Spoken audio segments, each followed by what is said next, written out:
question of whether Lord Krishna really existed, or whether he is only a creation of human imagination, has been one of the most fascinating debates in Indian history, religion, and philosophy. Millions of people across the world worship Krishna as the Supreme Lord, the divine guide of the Bhagavad Gita, and the playful child of Vrindavan. But from a historical and research perspective, it becomes essential to ask, was Krishna truly a historical figure who walked on this earth thousands of years ago? Or is he only a mythological character whose life stories are meant to inspire and guide humanity? To begin this exploration, we must first turn to the ancient texts. The Mahabharata, one of the world's longest epics, places Krishna at its very center. He is depicted not just as a warrior or strategist, but as a divine incarnation guiding Arjuna in the great war of Kurukshetra. The Bhagavad Purana and the Haravamsa also give detailed accounts of Krishna's life, from his childhood in Gokul and Vrindavan to his rule in Dwarka. These texts are considered sacred, but the question remains, do they record actual history, or are they symbolic narratives filled with philosophy and allegory? Historians argue that while epics are not pure history, they often contain historical kernels wrapped in poetry, symbolism, and exaggeration. For example, the mention of real geographical locations like Kurukshetra, Mathura, and Dwarka suggests that the stories are connected to actual places that existed in ancient India. Archaeologists have also tried to uncover evidence of Krishna's kingdom. Excavations in the modern city of Dwarka, located in Gujarat, have revealed submerged structures, stone walls, and artifacts dating back thousands of years. Some scholars believe these findings point toward the existence of an ancient city that matches descriptions from the Mahabharata. However, mainstream archaeology remains cautious, often saying that while the findings are impressive, there is not enough direct proof to conclusively state that the Dwarka of Krishna is the same Dwarka found under the sea. This brings us to another important aspect, the dating of the Mahabharata war. Traditional belief places the war around 3100 BCE, at the beginning of Kali Yuga. Several scholars who use astronomical references from the Mahabharata suggest a similar period, while others argue for a much later date, around 1500 to 1000 BCE. The difficulty lies in the fact that Indian history was preserved more in oral and poetic traditions than in chronological records. As a result, Krishna could have been a historical personality later, glorified into a divine figure by generations of poets, saints, and devotees. If we look at Krishna not just as a myth, but as a cultural phenomenon, his influence becomes even more evident. Krishna's teachings in the Bhagavad Gita continue to shape philosophy, ethics, and even political thought. Leaders like Mahatma Gandhi, Swami Vivekananda, and countless others drew inspiration from Krishna's call to perform one's duty without attachment. Beyond philosophy, Krishna also lives in folk traditions, music, dance, art, and festivals. Janmashtami, Ras Lila, and countless songs sung by devotees reflect a deep connection between people and Krishna, regardless of historical proof. Comparing Krishna with figures from other world traditions can also give us a clearer perspective. For instance, just as Greek mythology speaks of heroes like Hercules, and Mesopotamian texts describe Gilgamesh, Indian tradition has Krishna. But the difference is that Krishna is not just remembered in myths. He continues to be actively worshipped as a living god by millions today.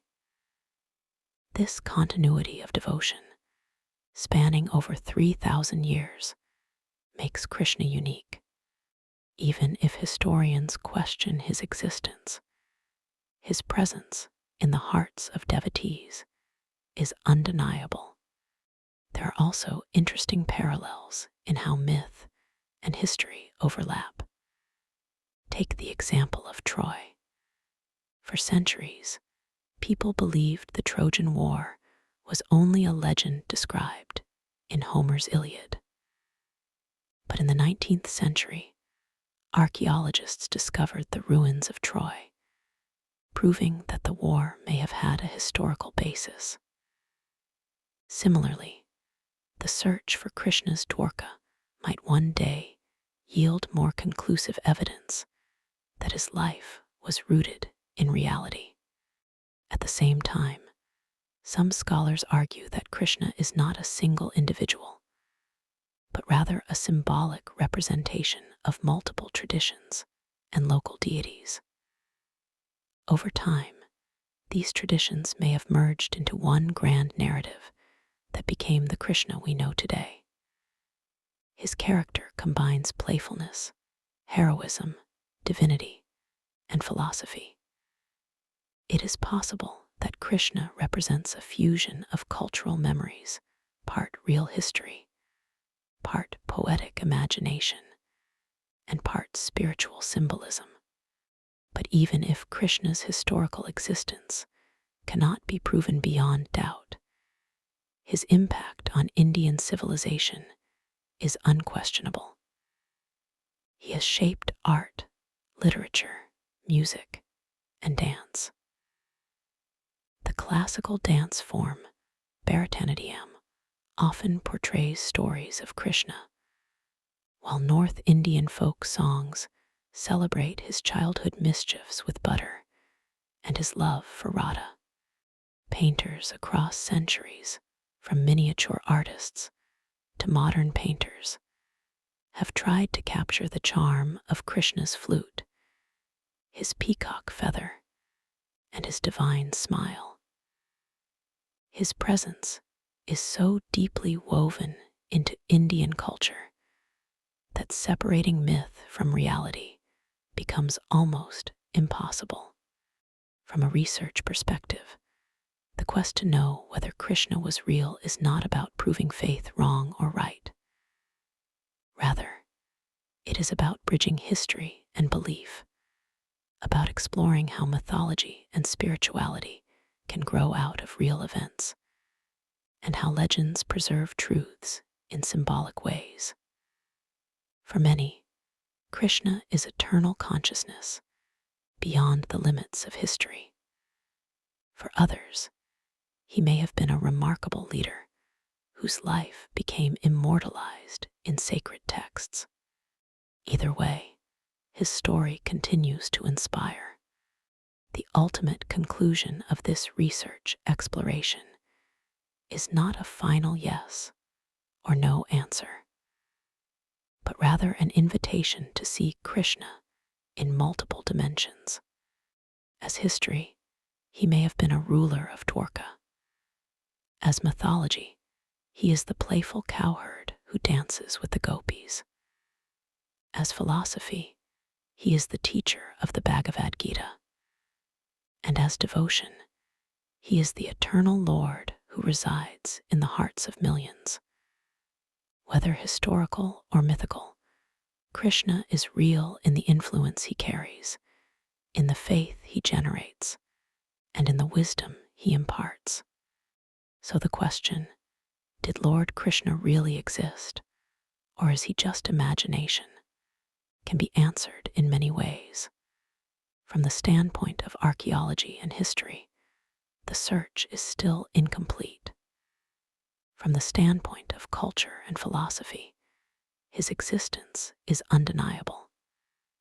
And from the standpoint of faith, Krishna is as real today as he was thousands of years ago, standing with a flute in his hand, guiding humanity toward love, duty, and truth. Whether Krishna was a real historical figure or a divine creation of imagination, one thing is beyond doubt. His words and teachings have continued to guide humanity for thousands of years. Even today, when we face confusion, stress, or struggles, the voice of Krishna from the Bhagavad Gita speaks to us as clearly as it did to Arjuna on the battlefield of Kurukshetra. The Gita is not just an ancient scripture, it is a manual for modern life. Krishna taught three great paths: karma, bhakti, and jnana. Karma Yoga tells us to do our duty sincerely without worrying about success or failure. Bhakti Yoga teaches us devotion and surrender, a reminder that love and faith can heal the heart. Jnana Yoga gives us wisdom, the knowledge that the soul is eternal, beyond birth and death.